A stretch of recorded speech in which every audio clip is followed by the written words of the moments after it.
Hello everyone. आज के इस वीडियो में हम क्लास 11 का चैप्टर 6 जिसका नाम है परमुटेशंस एंड कॉम्बिनेशंस उसकी एक्सरसाइज 6.2 को कवर करेंगे। इस एक्सरसाइज में यूज होने वाला वर्ड है फैक्टोरियल। तो सबसे पहले इसके बारे में डिस्कस किया जाएगा। फैक्टोरियल अकेला काम नहीं करता, ये किसी नंबर के साथ काम करता है। जैसे 5 फैक्टोरियल, ये इसका नोटेशन है, और फैक्टोरियल 5। अब 5 फैक्टोरियल इसका मतलब क्या है?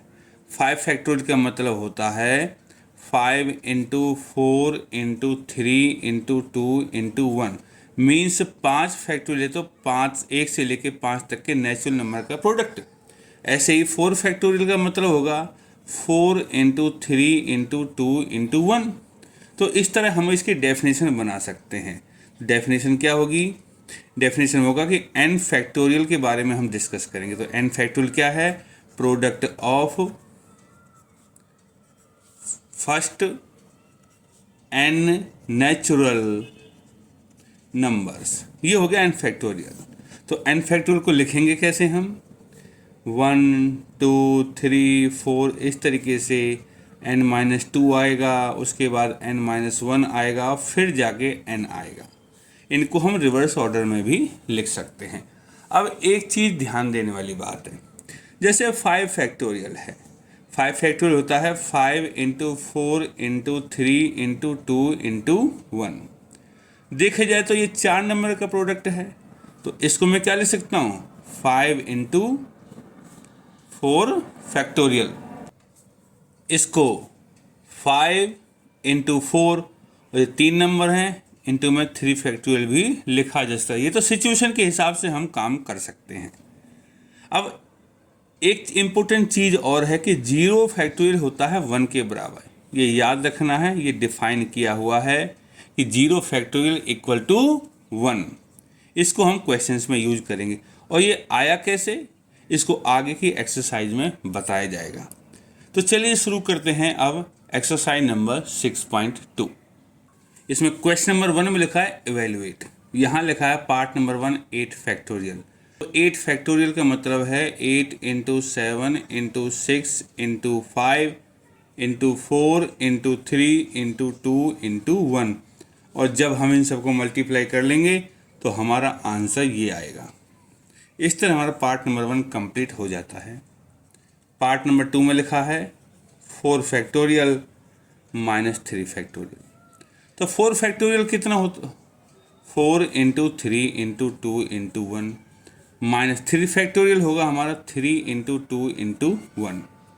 तो 4 3 जा 12, 12 2 जा 24, माइनस 3 2 जा 6, आंसर 18। इस तरह हमारा क्वेश्चन नंबर 1 कंप्लीट हो चुका है। Now question number 2।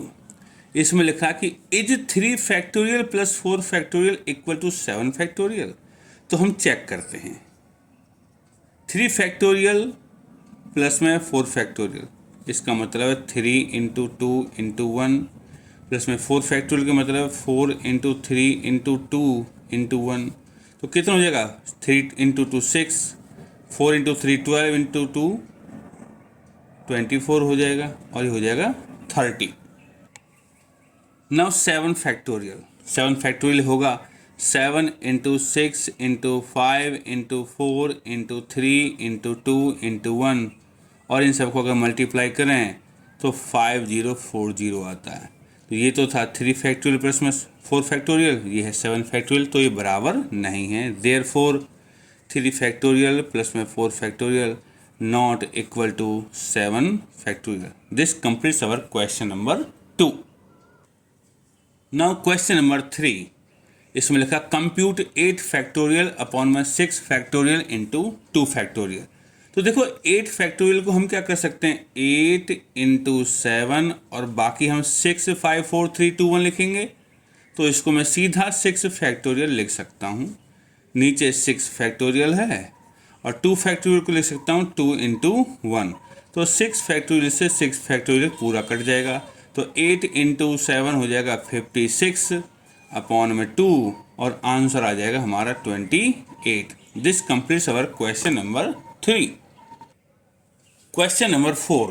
इसमें लिखा है इफ 1/6 फैक्टोरियल प्लस में 1/7 factorial equal to x upon में 8 factorial, then find the value of x। तो वी हैव 1/6 फैक्टोरियल प्लस में 1/7 factorial equal to x upon में 8 फैक्टोरियल। तो हम क्या कर सकते हैं, 1/6 फैक्टोरियल प्लस में 1/7 फैक्टोरियल को I can write 7 into 6 factorial equal to x, और 8 फैक्टोरियल को I can write 8 into 7 into 6 factorial. अब तीनों में 6 फैक्टोरियल 6 फैक्टोरियल 6 फैक्टोरियल सब कैंसिल हो जाएगा, तो क्या बचेगा यहाँ 1 प्लस में, यहाँ क्या बचेगा 1/7 इक्वल टू, यहाँ क्या बचेगा x अपॉन में 8 इंटू 7। यहाँ से इसका एलसीएम ले सकते हैं हम, तो यहाँ 7 चला जाएगा, यहाँ 1 हो जाएगा, तो क्या हो जाएगा 8/7 इक्वल टू x अपॉन में 8 इंटू 7। 7 से 7 कट जाएगा और 8 यहाँ मल्टीप्लाई हो जाएगा, तो क्या हो जाएगा x इक्वल टू 64। इस तरह हमारा ये क्वेश्चन नंबर 4 कंप्लीट हो चुका है। क्वेश्चन नंबर 5, इसमें लिखा है इवेल्युएट n फैक्टोरियल अपॉन में n minus r factorial when n is 6 and r is 2। तो पार्ट नंबर 1 में n is 6 r is 2, therefore n factorial upon में n माइनस r फैक्टोरियल कितना होगा। n 6 है तो 6 फैक्टोरियल, n माइनस r तो 6 minus 2 4 factorial. अब इसमें 6 फैक्टोरियल, यहाँ 4 फैक्टोरियल है, तो 6 फैक्टोरियल को क्या लिख सकते हैं 6 इंटू 5 इंटू 4 फैक्टोरियल अपॉन में नीचे 4 फैक्टोरियल, 4 फैक्टोरियल से ये कट जाएगा, तो 6 इंटू 5 आंसर हो जाएगा हमारा 30। ये है हमारा पार्ट नंबर 1। पार्ट नंबर 2 में है n is 9 r is 5, so therefore n factorial upon में n माइनस r फैक्टोरियल कितना होगा।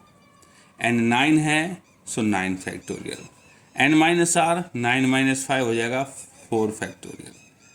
अब 9 फैक्टोरियल को मैं लिख सकता हूँ 9 into 8 into 7 into 6 into 5 into 4 factorial upon में ये वाला 4 फैक्टोरियल, इससे ये कट जाएगा, बच क्या गया 9 8 7 6 5। इन सब की जब मल्टीप्लिकेशन करेंगे तो 15120 आएगा। And this completes our exercise number 6.2।